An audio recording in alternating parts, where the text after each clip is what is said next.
Assalamualaikum warahmatullahi wabarakatuh. Perkenalkan, nama saya Firman Nasimpala dari kelas B Program Studi Sistem Informasi angkatan 2019.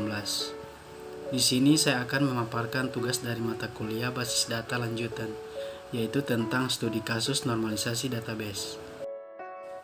Sebelum membahas tentang studi kasus normalisasi database, saya akan membahas tentang pengertian dari normalisasi database.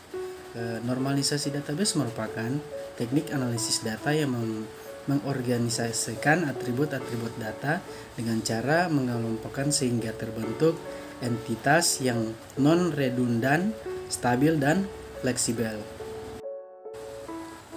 Selanjutnya kita masuk pada studi kasus normalisasi database. Dalam tabel ini terdapat kolom nomor proyek, nomor pegawai, golongan, dan besar gaji. Untuk mendapatkan hasil yang normal, maka proses normalisasi dimulai dari 0 pertama atau 1 NF. Selanjutnya yaitu normalisasi tahap pertama atau 1 NF. Bentuk normal 1 NF terpenuhi jika sebuah tabel memiliki atribut multivalue dan setiap atribut harus bernilai atomik. Kita lihat pada tabel ini. Yang pertama, apakah tabel ini memiliki atribut multivalue dan komposit? Pada tabel ini tidak memiliki atribut multivalue, atau dapat diartikan dalam tabel ini tidak memiliki atribut bernilai banyak dan komposit. Yang kedua, yaitu apakah setiap atribut dalam tabel bernilai atomik? Ya, dalam tabel ini setiap atribut bernilai atomik atau tidak dapat dibagi-bagi.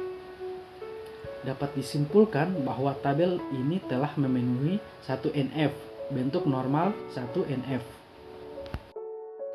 Selanjutnya masuk pada normalisasi tahap kedua atau 2 NF. Normalisasi 2 NF merupakan tahap penyempurnaan tingkat awal setelah proses pertama terlampaui. Dapat dilihat pada tabel ini bahwa telah memenuhi 1 NF, akan tetapi belum memenuhi 2 NF. Pada tabel ini terdapat lebih dari satu primary key, yaitu nomor proyek, dan juga dapat ketergantungan parsial yang dinyatakan oleh relasi antara nomor proyek dengan nomor pegawai. Oleh karena itu, tabel tersebut perlu didekomposisi menjadi beberapa tabel yang memenuhi syarat 2 NF. Berikut merupakan hasil dari dekomposisi tabel. Yang pertama ada tabel proyek.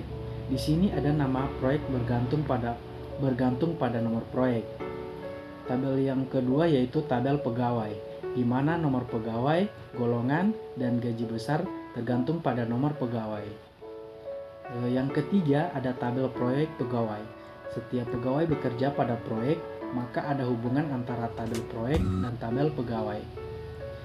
Tabel-tabel ini memenuhi syarat dari normalisasi 2 NF. Selanjutnya kita masuk pada normalisasi tahap ketiga atau 3 NF. Dari hasil normalisasi kedua dapat diketahui bahwa tabel pertama dan tabel ketiga telah memenuhi 2 NF dan 3 NF. Akan tetapi pada tabel kedua yaitu tabel pegawai masih ada atribut yang bukan kunci yang bergantung kepada atribut lain yang bukan kunci. Perhatikan pada tabel yaitu besar gaji tergantung pada golongan.